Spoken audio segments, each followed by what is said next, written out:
Welcome, the Lord's chosen. The system doesn't fear the unqualified, it fears the uncontrollable.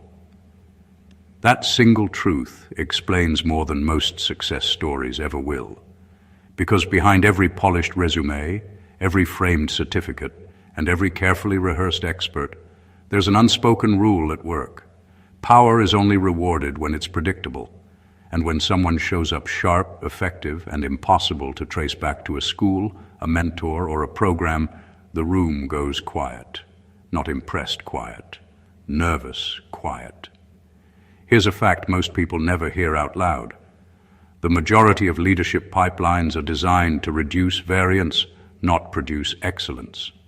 Studies on organizational behavior consistently show that institutions favor candidates who conform quickly over those who think independently, even when the independent ones outperform. It's not about talent, it's about risk management.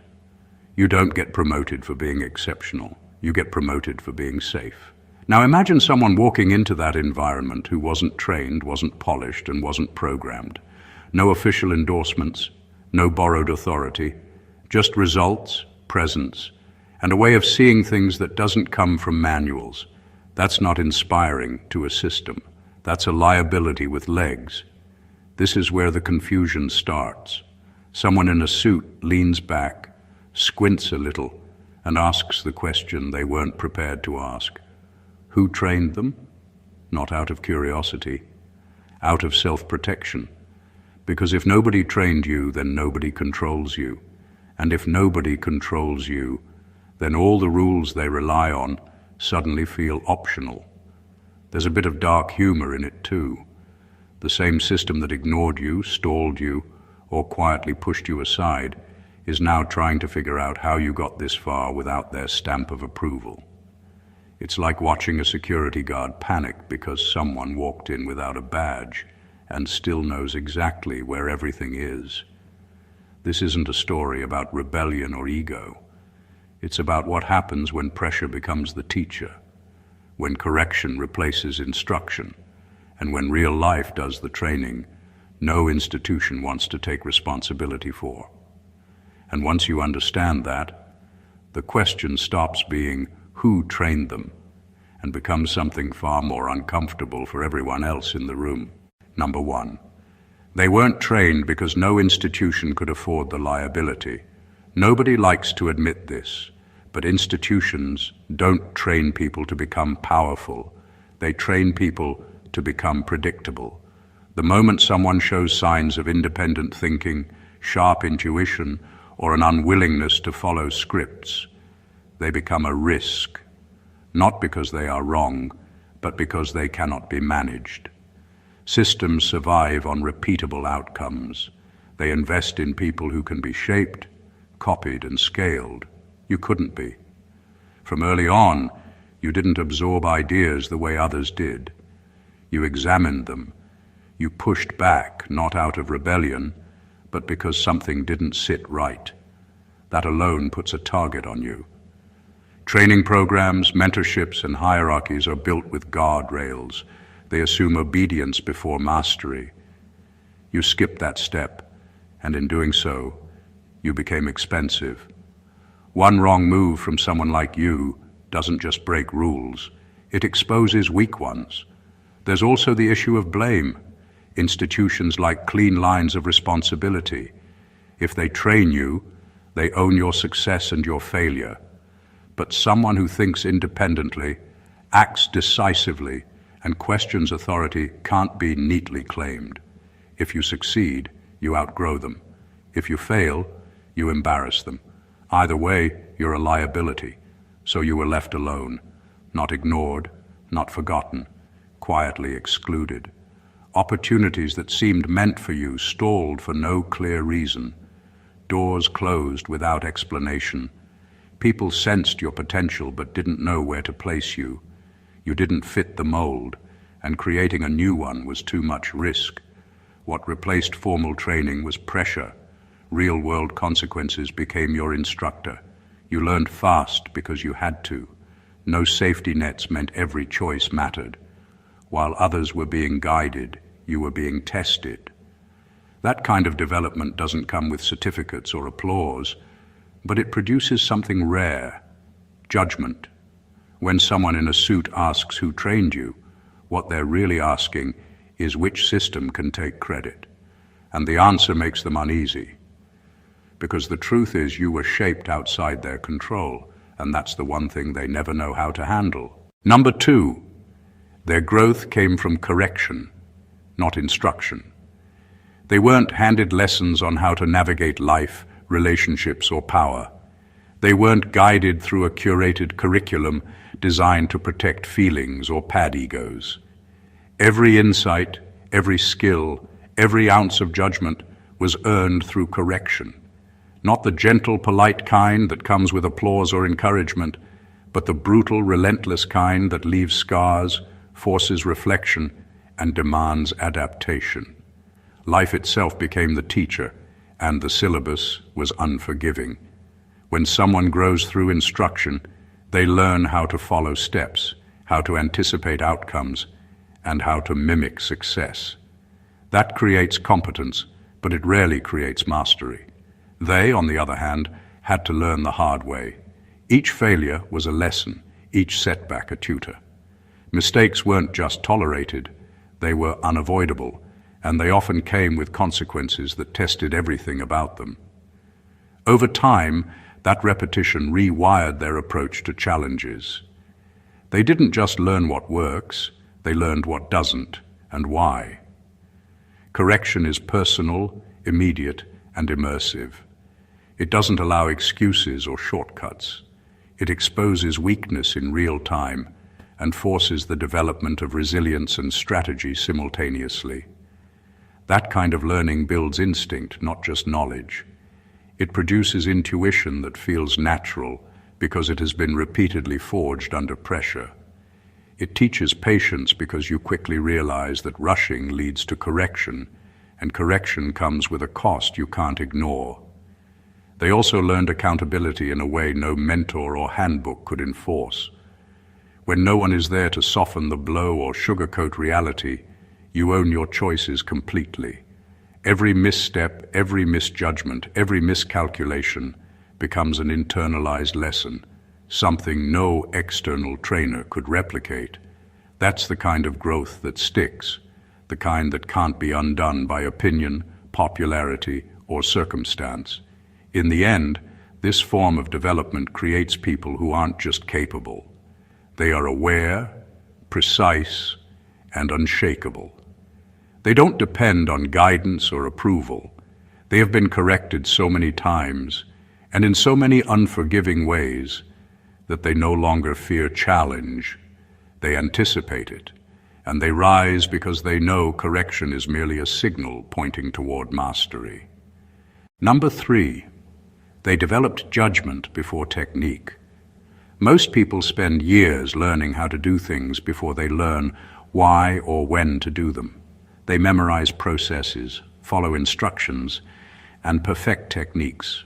But their decisions are often shallow, predictable, and vulnerable the moment circumstances shift. The chosen one didn't get that luxury. They were thrown into situations where the wrong move carried consequences and the right move wasn't spelled out. That forced them to develop judgment first. They learned to read situations, understand people, and anticipate outcomes before they even thought about mastering a skill. Technique without judgment is dangerous. It's a sword in inexperienced hands. The chosen one recognized this early. They weren't interested in showing off moves or collecting skills for vanity. Every ability had to earn its place through discernment. They observed patterns others overlooked, sensed motives hidden behind words, and calculated risks instinctively. While others were busy practicing execution, they were practicing choice. That choice became sharper, faster, and more reliable than any skill alone could offer. This kind of development creates a rare kind of confidence. It isn't loud or boastful because it doesn't need external validation. It's quiet, internal, and precise. When the chosen one acts, It's not because they've rehearsed the steps. They act because they know in that moment exactly what is required. That understanding comes from repeated testing of judgment under pressure, learning which decisions lead to failure and which produce results, and internalizing lessons no textbook could teach. By prioritizing judgment first, they bypass the trap most skilled people fall into, looking competent but being easily misled. They can adapt on the fly, improvise when systems break, and make the impossible look simple. Every skill they acquire afterward is enhanced by the foundation of discernment. Technique becomes an extension of wisdom, not a replacement for it. In the end, they aren't impressive because of what they can do. They are formidable because of what they know to do, even when the rules don't exist. Judgment came first, and every skill, every move, every decision flows naturally from it. That's what makes them untouchable in a world that trains everyone else backward. Number 4, nobody shaped them because they questioned the shape itself. Most people are molded because they accept the mold. They step into the structures that exist, follow the paths laid out, and adjust their edges to fit the system. The chosen one never did that. From the beginning, they questioned the very framework people were trying to impose. They didn't just resist instruction, they analyzed it, dissected it, and often ignored it entirely if it didn't make sense. That kind of thinking is terrifying to anyone invested in control. Systems and mentors alike thrive on predictability. Someone who questions the foundation threatens that predictability. Because they refuse to conform, nobody could shape them. Guidance only works when it's accepted, when the student allows themselves to be bent and polished. The chosen one wasn't interested in being polished. They didn't reject advice out of arrogance. They rejected it out of discernment. Every suggestion, every standard, every expectation was measured against reality, not authority. They didn't adopt models blindly. They tested, adapted, and evolved on their own terms. That autonomy made them unpredictable, uncomfortable, and in many ways, untouchable. This lack of external shaping forced an accelerated internal development.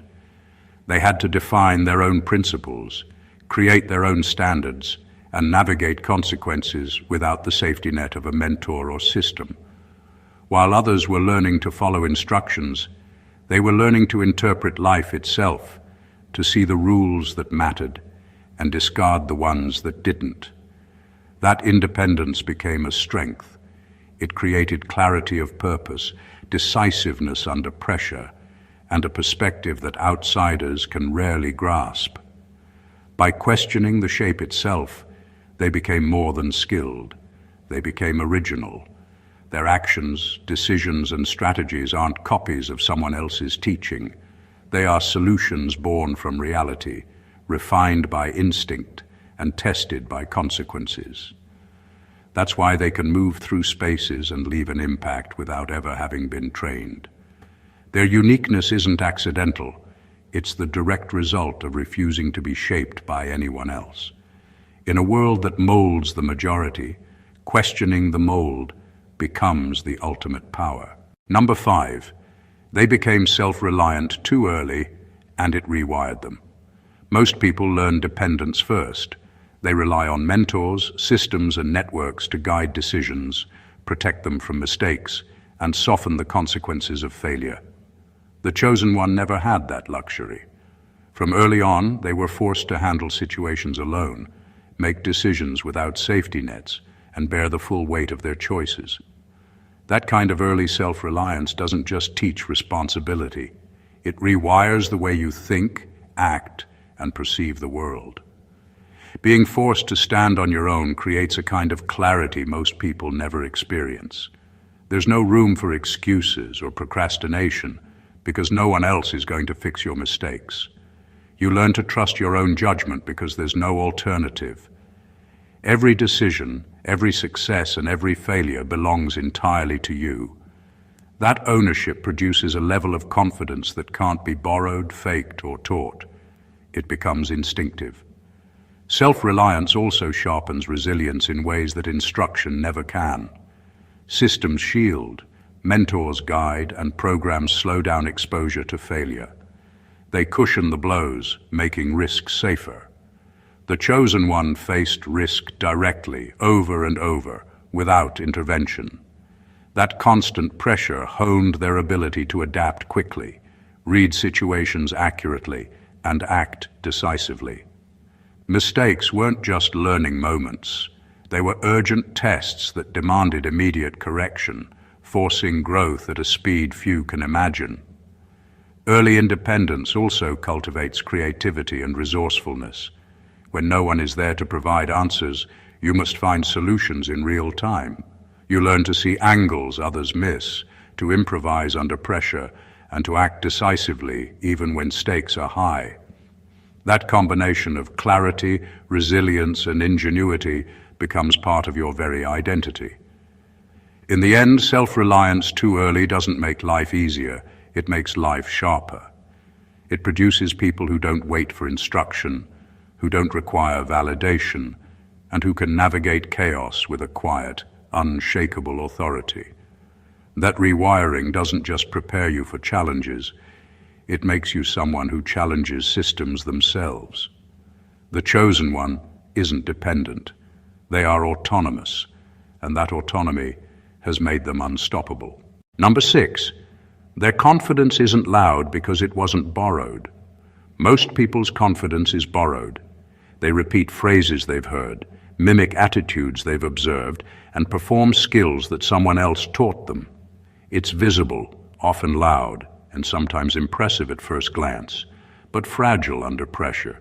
The chosen one's confidence is entirely different. It wasn't handed to them through validation, mentorship, or training. It was forged through experience, struggle, and self-reliance. That's why it's quiet, deliberate, and unshakable. When confidence is borrowed, it relies on external factors, approval, recognition, or comparison. Remove those, and it falters. The chosen one never depended on anyone else to approve their actions. They made decisions, faced consequences, and learned lessons entirely on their own.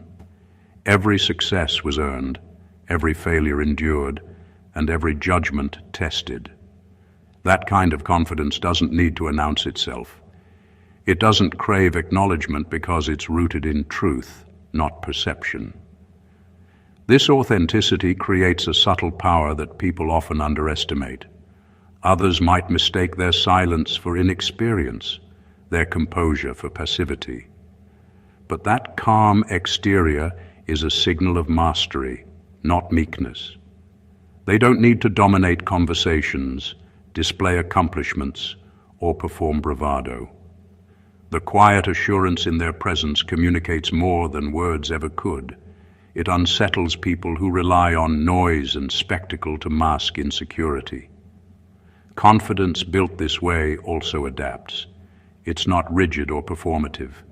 It flows naturally from capability, insight, and judgment.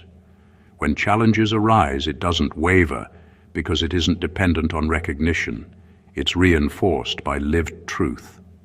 Every decision they make, every move they take, is guided by internal authority rather than external validation. That's why they are consistently effective, regardless of circumstance.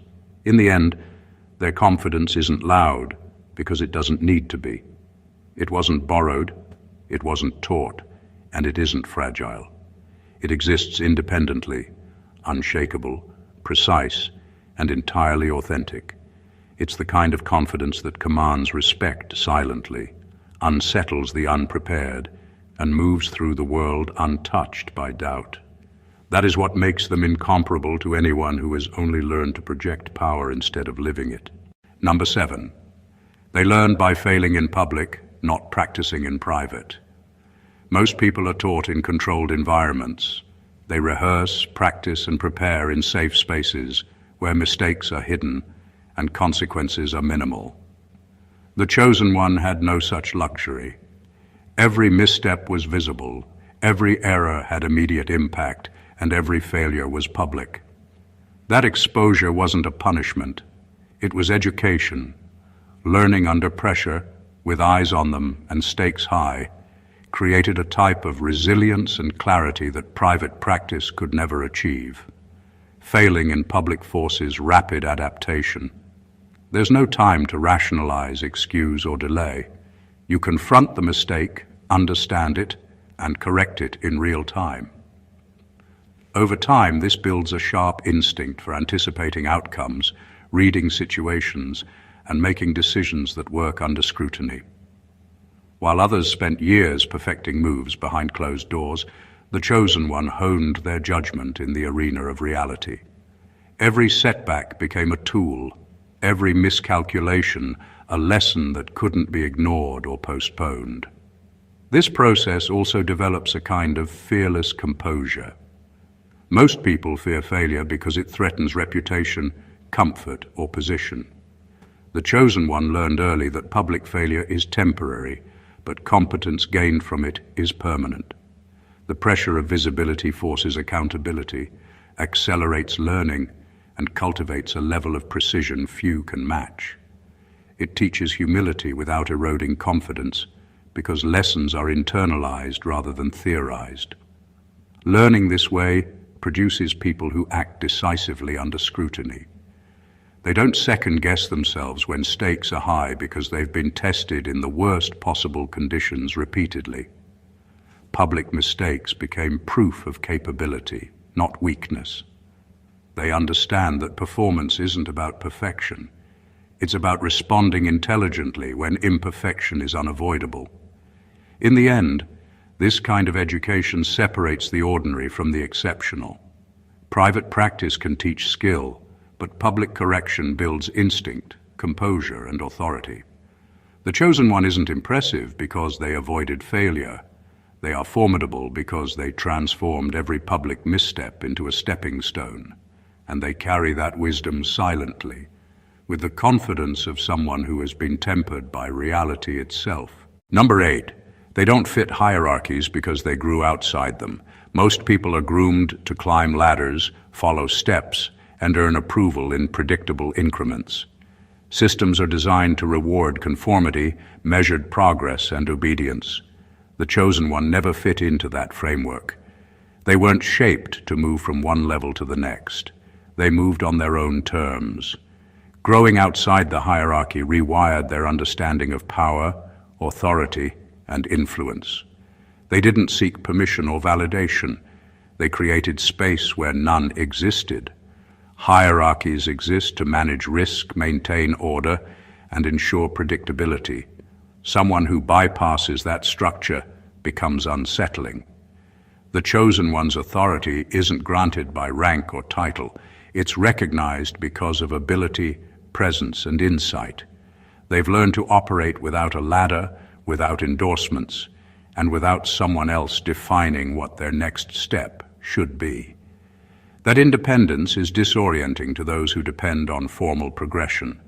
They see someone moving fluidly, making decisions, and commanding respect outside the expected channels, and it challenges everything they believed about control.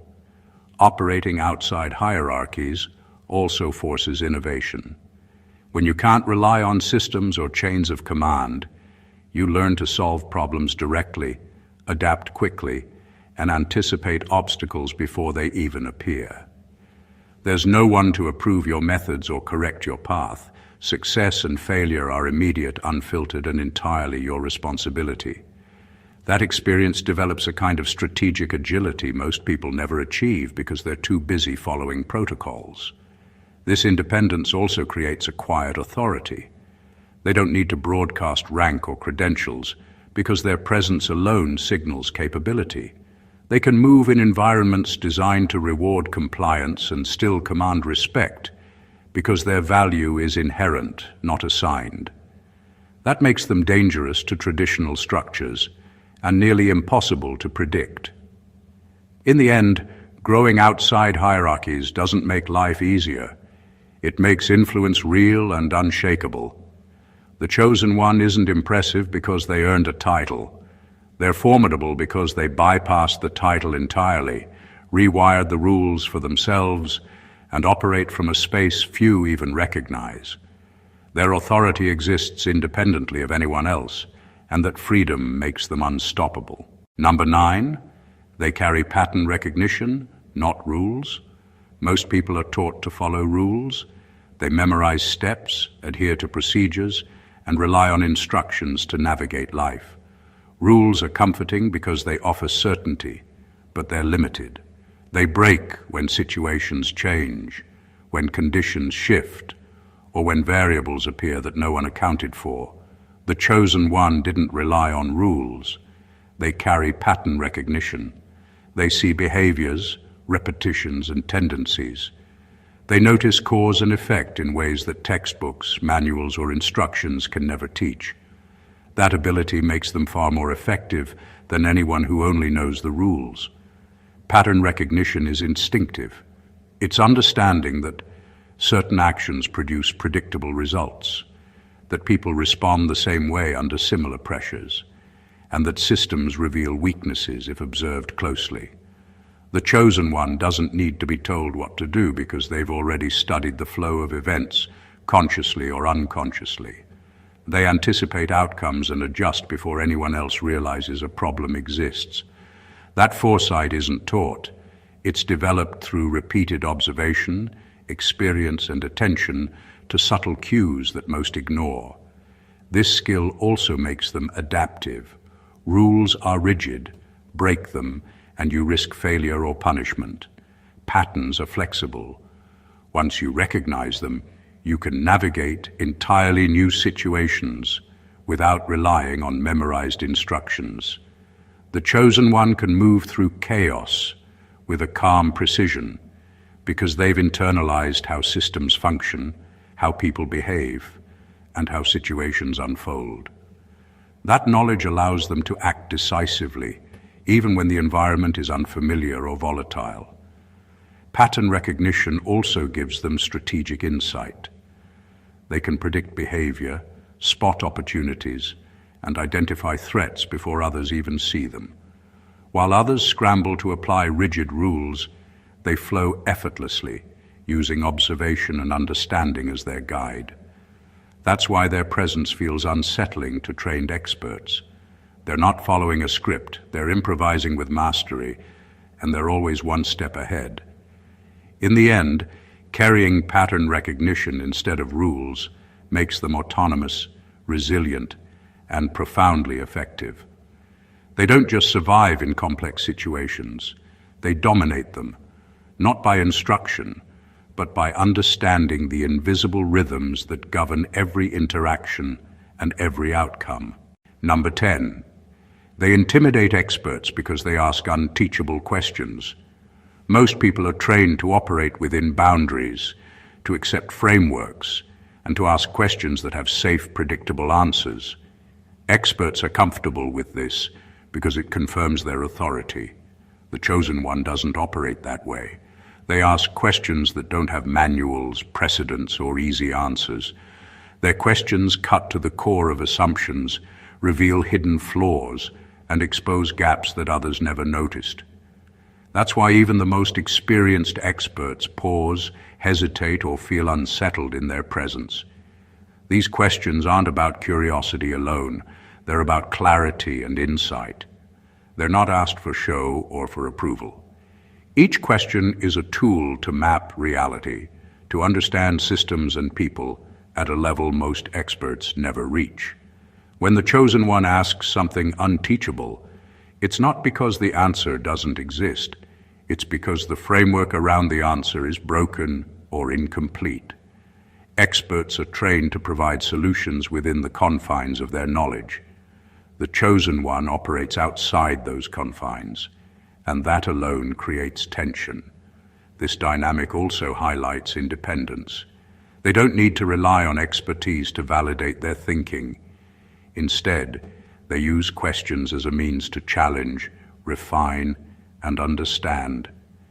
Experts who are used to being unquestioned suddenly find themselves defending assumptions, reconsidering strategies, and facing the limits of their authority. It's uncomfortable because it removes the illusion of control. Moreover, asking unteachable questions accelerates learning and adaptation. The chosen one isn't content with conventional wisdom. They need to know what's real, what works, and what survives under pressure. Each question reveals insight, guides decisions, and uncovers truths that rules and theories can't. That's why their influence feels so different. It doesn't depend on hierarchy, certification, or credentials. In the end, they intimidate because they expose the fragility of expertise. They operate from insight, not instruction. They ask what cannot be taught and force experts to confront the limits of their knowledge. That presence alone is unsettling, and it separates the chosen one from everyone else who simply follows the expected path. They aren't just asking, they are reshaping understanding. Number 11. Their restraint is mistaken for lack of exposure. Most people mistake quiet confidence for inexperience. They assume that if someone doesn't rush to prove themselves, doesn't boast about accomplishments, or doesn't perform for attention, it must mean they haven't seen enough, haven't done enough, or haven't been tested. The chosen one operates differently. Their restraint isn't ignorance, it's strategy. It comes from knowing exactly when to act, what to reveal, and how to conserve energy for moments that truly matter. That calmness, that patience, is a product of deep exposure and repeated trials, not a lack of them. Restraint in this context is not hesitation. It's control. It's understanding that visibility often invites interference, that premature display can create unnecessary enemies, and that most people reveal their weaknesses while trying to impress. The chosen one has learned to observe, to analyze, and to act with precision. Their silence carries weight because it's informed by experience, not inexperience. They know the cost of action, the consequences of exposure, and the value of timing in a way that those eager to prove themselves never will. This kind of restraint also signals mastery.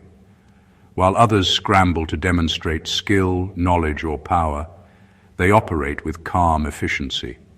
They don't need applause or recognition to validate competence. Every move is deliberate, measured, and impactful. That's why their presence is often misunderstood. People see the quiet demeanor and assume vulnerability, but what they don't realize is that the chosen one has already walked through trials most haven't even imagined, and they emerge stronger and more capable because of it. In addition, restraint preserves energy and focus. By acting only when necessary, they maintain clarity and control, avoiding distractions that derail others. They don't waste effort proving themselves. They channel it into results that speak louder than words. In the end, their restraint is a sign of power, not inexperience.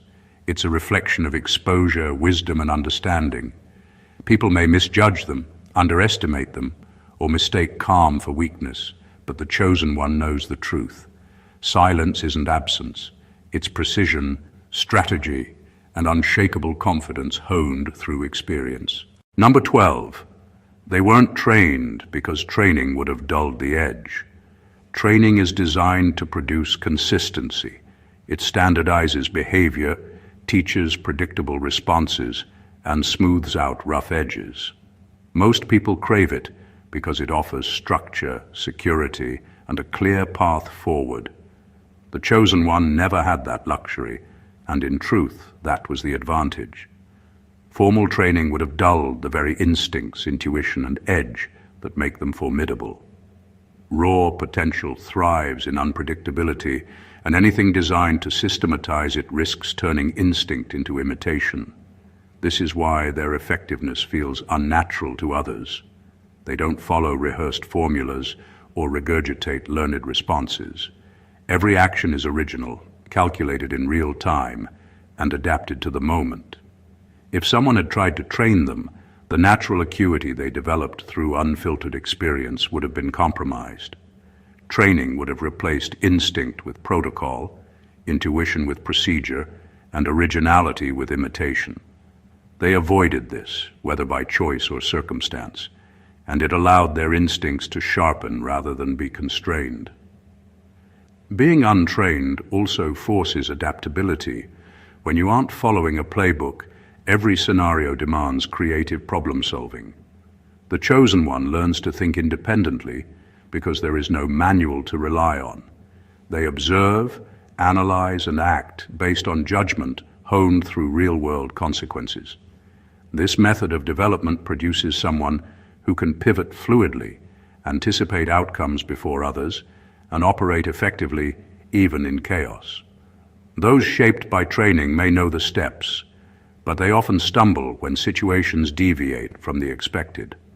Moreover, avoiding formal training builds confidence rooted in self-reliance. They trust their instincts because experience has been the teacher, not approval or instruction. Every choice, every success, every failure reinforces the understanding that they are capable without external validation. In the end, they weren't trained because they didn't need to be. The edge they carry is honed by raw exposure, correction, and independence. Training would have dulled it, but life sharpened it. That unshakable, instinctive precision is what makes them different, unpredictable, and quietly unstoppable. Number 13. They operate from lived truth, not theoretical confidence. Most people rely on ideas, quotes, strategies, or frameworks they've been taught. Their confidence is theoretical, built on repetition, observation, or borrowed knowledge. It works until reality shifts, until pressure mounts, and until the rules they learned no longer apply.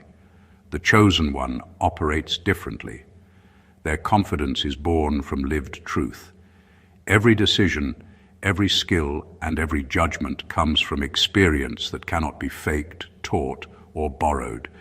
It is absolute because it has been tested, challenged, and proven in the real world. Lived truth carries weight that theory never can.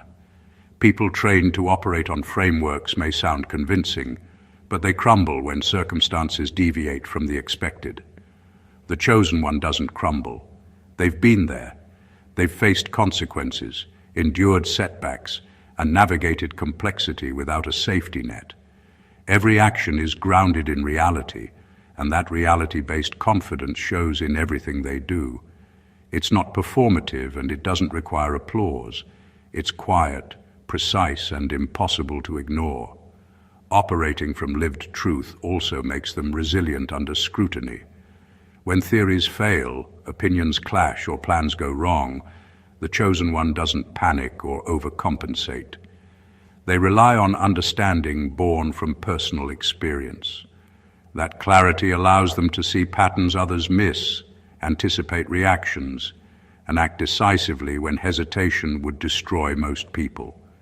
They don't speak to impress, they speak to execute, and their words carry the authority of someone who has seen outcomes unfold firsthand.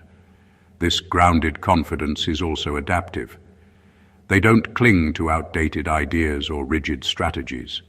If a method fails, they adjust because their understanding isn't anchored in theory. It's anchored in reality.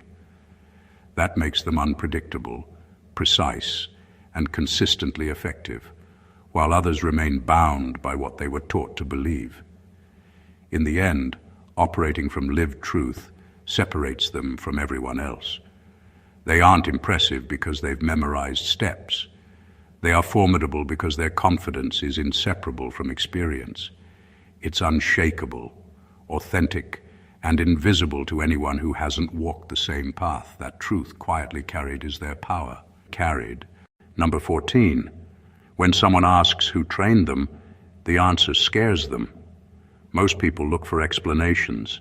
They want to know who shaped someone, who guided them, who can take credit. It makes them feel safe. If a person's skills, judgment, and presence are traceable, they can predict, control, or replicate them. The chosen one breaks that expectation entirely.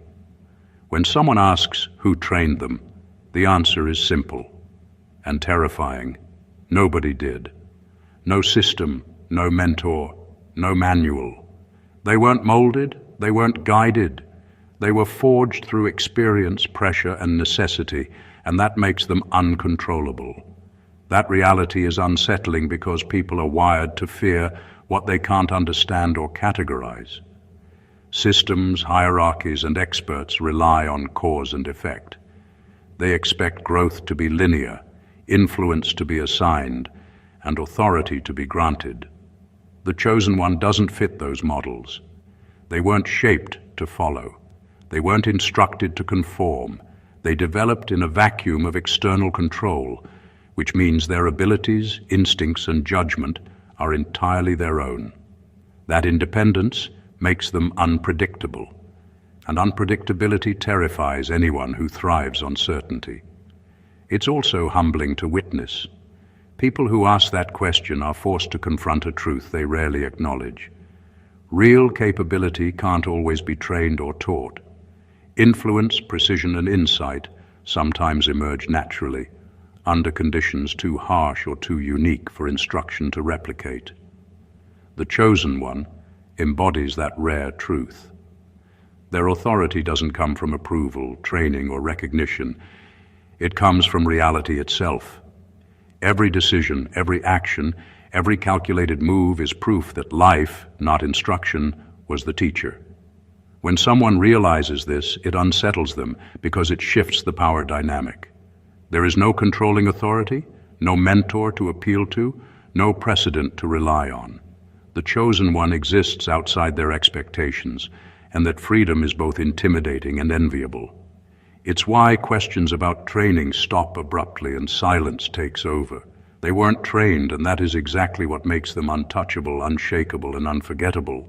Conclusion. The chosen one isn't a product of mentorship, structured training, or approval. They are the result of reality itself: pressure, correction, independence, and unfiltered experience.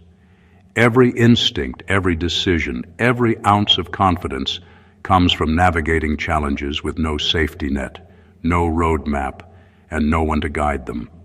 They operate from lived truth, sharpened by public trials, shaped by circumstance, and fortified by the relentless need to survive and excel. Their judgment precedes skill, their restraint masks depth, and their presence communicates authority that no title or certification could ever replicate. What makes them extraordinary isn't just what they can do. It's the way they exist outside systems, hierarchies, and expectations. They move with precision, clarity, and instinctive understanding, leaving those trained and guided in predictable paths, scrambling to catch up. They question, observe, and adapt in ways that make conventional expertise look limited. The edge they carry is raw, unshakable, and entirely their own. And when people ask who trained them, the truth stops conversations cold. Nobody did. The chosen one learned from life itself, and that is the one truth that terrifies the world around them. This is the essence of being untouchable, not by force, not by noise, but by the relentless development of self, intuition, and reality-tested wisdom. It's rare, it's precise, and it's unstoppable. Those who try to measure it, control it, or replicate it will always fall short, because what defines the chosen one can't be taught, borrowed, or assigned. It can only be lived. If this resonated with you, make sure to subscribe to the channel for more content like this. Like, comment, and share this video to inspire others and join the conversation. Your support helps spread the lessons of independence, clarity, and true power to everyone ready to step outside the expected path. Stay blessed always.